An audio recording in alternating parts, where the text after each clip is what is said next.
Seguro que alguna vez oímos la frase, esa persona es muy anal retentiva. Es un término que usamos casi como una broma, pero ¿qué significa de verdad desde el punto de vista psicológico? Bueno, en este análisis vamos a meternos de lleno en una de las ideas más famosas, y sí, también más controvertidas, de Freud. Normalmente, lo primero que se nos viene a la mente es alguien obsesionado con el orden, pero la teoría que hay detrás es mucho más profunda que solo tener un escritorio impecable.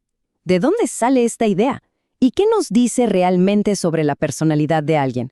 Vamos a desentrañar este concepto, empezando por los comportamientos que todos vemos, para luego excavar hasta llegar a sus sorprendentes raíces. Nuestra primera parada, la obsesión por el control. Y es que antes de poder entender el por qué se desarrolla esta personalidad, primero tenemos que identificar cómo se manifiesta en el día a día. Así que exploremos los rasgos que la definen. Para entenderlo, hay que hacer un pequeño viaje en el tiempo, hasta Sigmund Freud y su teoría psicoanalítica. Y ojo, es súper importante aclarar esto. No estamos hablando de un diagnóstico que se encuentre en un manual de psiquiatría de hoy en día. No, es más bien una lente teórica, una forma de interpretar cómo los eventos de nuestra infancia más temprana podrían dejar una marca, una huella duradera en quienes nos convertimos.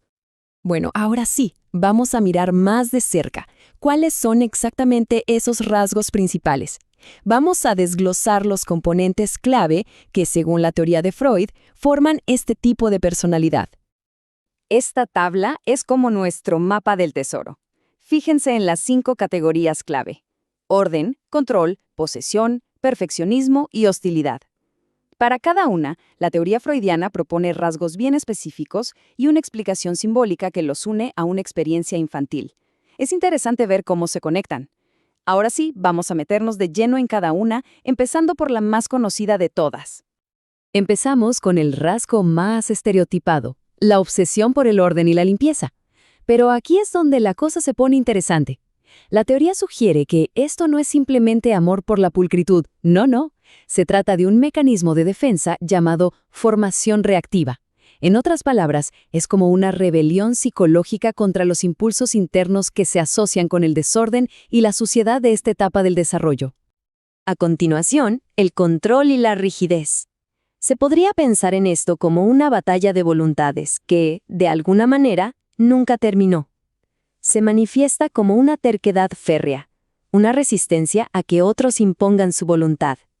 Y ojo, esta necesidad de control no se limita solo a las personas, sino que se extiende a las ideas, creando una mentalidad bastante inflexible. La teoría freudiana está cargada de simbolismo, y este rasgo es el ejemplo perfecto.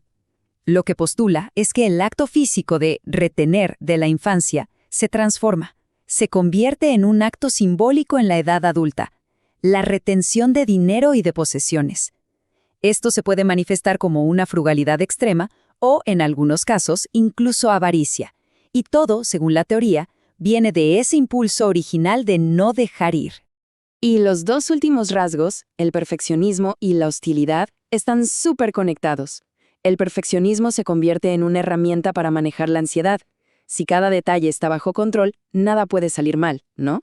Y justo debajo de esa superficie tan controlada, a menudo hay una hostilidad latente, como un eco de esa lucha de poder original con la autoridad, que ahora se expresa de formas mucho más sutiles y pasivas.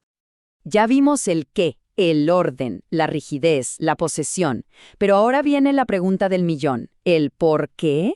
Vamos a adentrarnos en el origen de esta fijación según Freud. Aquí es donde vamos a conectar todos estos rasgos con un único momento, un momento crucial en el desarrollo infantil. Y aquí lo tenemos, el núcleo de toda la teoría, la fijación anal. Freud argumentaba que si el entrenamiento para ir al baño se convierte en una experiencia llena de conflicto, ya sea porque es demasiado estricto o castigador o se da antes de tiempo, puede crear un conflicto psicológico tan grande que el niño se queda, por así decirlo, atascado o fijado en esta etapa de su desarrollo. El proceso de fijación sigue una secuencia bastante lógica. Todo empieza con un control de esfínteres estricto. Como respuesta, el niño descubre que retener es una de las pocas herramientas de poder que tiene. Es un acto de control, de rebelión. Según esta teoría, esa dinámica infantil de retener para controlar no desaparece así como así. se transforma, se generaliza y termina dando forma a los rasgos de personalidad que vemos en la edad adulta. Bien, ya exploramos los rasgos y vimos de dónde vienen. Ahora es momento de atar todos los cabos sueltos. ¿Cuál es entonces la esencia de este perfil de personalidad? En esencia, la personalidad analretentiva se define por esta fuerte necesidad de control, orden y posesión. Pero es crucial recordar que no se trata solo de tener algunas manías, es toda una estructura de personalidad que nace de una lucha muy temprana por la autonomía. La rigidez y la hostilidad encubierta no son extras, no, son componentes fundamentales de esa lucha original.